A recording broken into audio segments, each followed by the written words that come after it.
Assalamu alaikum dear students, hope you are doing well. Today I am going to start vector spaces. First we define what is vector space.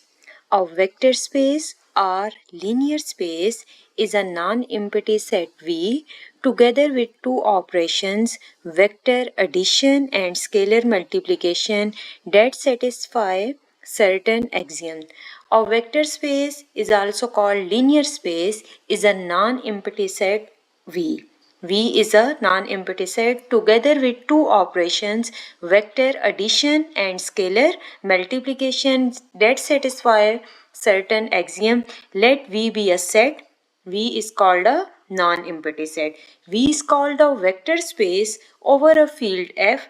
V is called a vector space over a field F if first axiom closure under addition.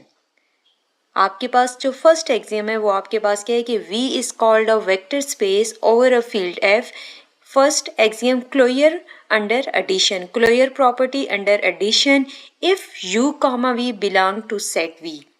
U, V belong to V, then U plus V belong to V. अब आपके पास closure property under addition क्या है? आपके पास U और V belong कर रहे हैं सेट V को, तो under addition U plus V भी किसको बिलोंग करने चाहिए? सेट V को. Commutative property, commutative property under addition U plus V equal to V plus U. अब आपके पास वेक्टर स्पेस के केस में V आपके पास वेक्टर स्पेस है ओवर अ फील्ड F. आपने इस केस में कुछ कंडीशंस हैं जो आपने प्रूव करनी है, कुछ एक्सियम्स हैं जिनको सेटिस्फाई करना है. फर्स्ट वन है आपके पास क्लोयर अंडर एडिशन. आपके पास U और V बिलोंग कर रहे हैं सेट V को, तो आपके पास अंडर एडिशन भी बिलोंग करने चाहिए सेट V को. नेक्स्ट है आपके पास commutative property. Commutative property under addition आपके पास क्या है कि U प्लस V इक्वल होना चाहिए V प्लस U के. नेक्स्ट है आपके पास associative property of addition. Associative property के केस में आपके पास U, V, W तीनों बिलोंग कर रहे हैं सेट V को, तो आपके पास सबसे पहले ब्रैकेट में U plus V plus W equal to U plus और ब्रैकेट में आपके पास V plus W. Associative property के केस में आपके पास तीन सेट्स इन्वॉल्व हो जाते हैं या आपके पास तीन एलिमेंट्स इन्वॉल्व हो जाते हैं. Commutative property under addition means कि A plus B equal to B plus A. Associative property under addition आपके पास क्या होता है कि A plus B bracket close plus C equal to A plus bracket में आपके पास B प्लस C. तो यहाँ पर आपके पास क्या आ जाता है कि वेक्टर स्पेस के केस में V अगर आपके पास वेक्टर स्पेस है, V आपके पास क्या है कि non empty set together with two operations under addition and scalar multiplication. तो अब आपके पास एसोसिएटिव प्रॉपर्टी के केस में तीनों आ गए U plus V plus W. U, V, W belong to set V.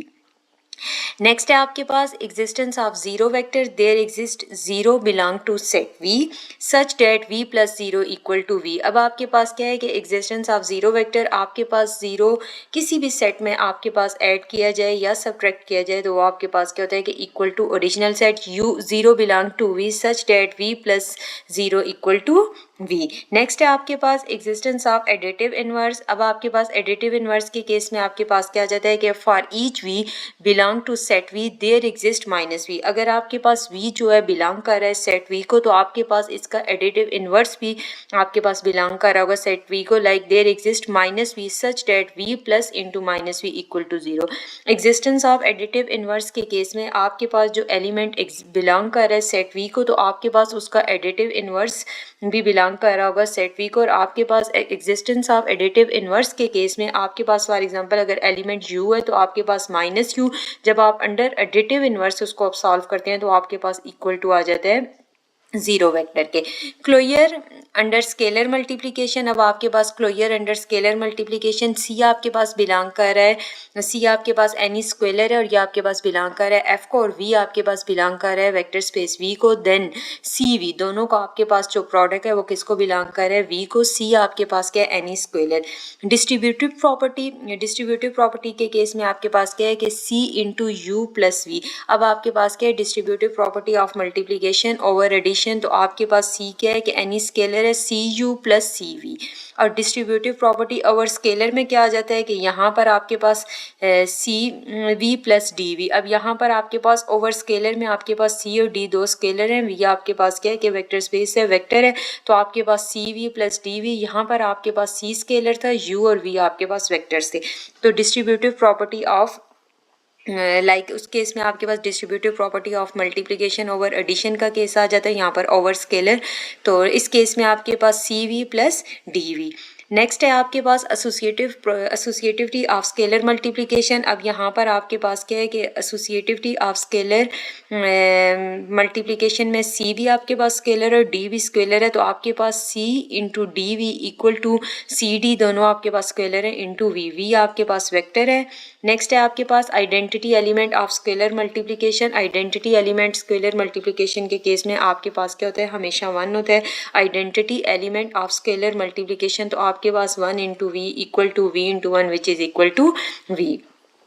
Example से देखते हैं आपके पास क्या है कि the set R square means कि आपके पास in two dimensional space, R cube mean in three dimensional space, और अगर आपके पास आर फोर आ जाता है तो उस केस में आपके पास डब्ल्यू एक्स वाई जी।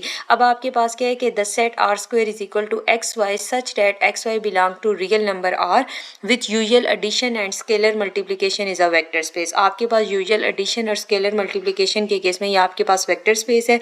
अब आपके पास क्या है कि एक्स वाई दो एलिमेंट्स दो वेरिएबल्स हैं एक्स और वाई, और ये आपके पास बिलोंग कर रहे हैं रियल नंबर्स सेट आर को कर रहे हैं with usual addition and scalar multiplication. अगर आप इसको चेक करते हैं under addition like X plus Y, तो आपके पास ये बिलोंग करेंगे सेट आर को, क्योंकि एक्स और वाई बिलोंग कर रहे हैं रियल नंबर्स को। तो अगर आप लेते हैं वन और two, for example one belong कर रहा है एक्स को और आपके पास टू बिलोंग कर रहा है वाई को, तो आपके पास दोनों का अंडर एडिशन और स्केलर मल्टीप्लिकेशन के अकॉर्डिंग ये आपके पास रियल नंबर है और इस वेक्टर स्पेस की जो प्रॉपर्टीज़ हैं उसको सेटिस्फाइड कर रहे हैं।